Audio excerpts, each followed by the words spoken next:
It's that wonderful time of the week. This is a great question. I like this question because it sounds like something I would say. So, I always love it if it's something I would say.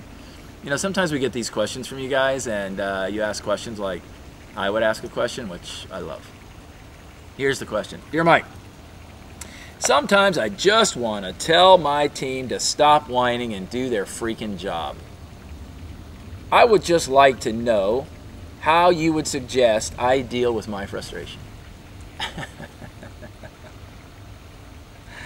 I actually like your idea. I think you might be just dialed into to Mike Staver Management 101. How about you just do your job? How about you stop coming in here with the idea of the week, the latest fad, the latest book you've read, the latest program you know of, the latest seminar you went to, and just do your freaking job. I love that. Now, for those of you HR professionals who may be listening to this saying, oh, that Mike Staver, you can't do that. I know some of you are probably, locked into a tornado of corporate hierarchy, and HR has to create a whole bunch of complex ways to get people to do their freaking jobs. But you know what? I don't care how you spin it today. People just need to do their jobs. It's their responsibility. That's what we hired them to do. We entered into an informal contract. You're going to show up. I'm going to pay you. This is what you're going to do.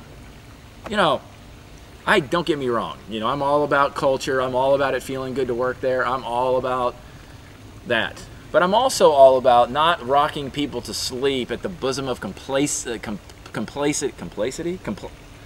What is the word I'm looking for? At the bosom of comfort, just to make people happy. So, here's how I suggest you deal with your frustration. You never want to deal with employees out of anger, because that means your frustration won the day. Don't let that happen. But in your frustration, I do think we live in a world where it is okay to say, listen, I think that's good, but we're in a war right now. And I don't mean a war in Afghanistan or Iraq. I mean, we're in a war to keep our businesses relevant and solvent, and my expectation is that we'll get it done.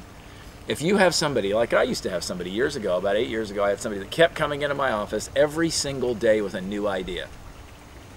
We ought to do this. We ought to do that. We ought to do this. We ought to do this. We ought to try that. Let's try this. Let's try that. At first, I was celebrating the good ideas until I realized that this guy was spending more time coming up with ideas than he was actually doing his job.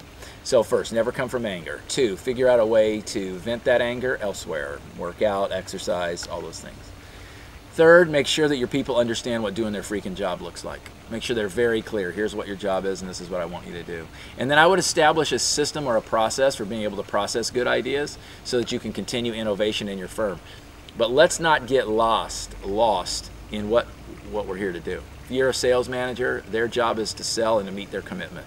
Period. End of story. That's it. If your job is a service manager, their job is to deliver an exceptional customer experience as defined by your organization. Period. End of story. If you're in the speaking or coaching business like I am, their job is to coach, to provide an exceptional experience, and to add value with every interaction. Let's be sure we know what the job is before we tell them to do it, and then let's tell them to do it. And then hold them accountable for doing it. All right. See you later. Thanks, you guys. See you next week.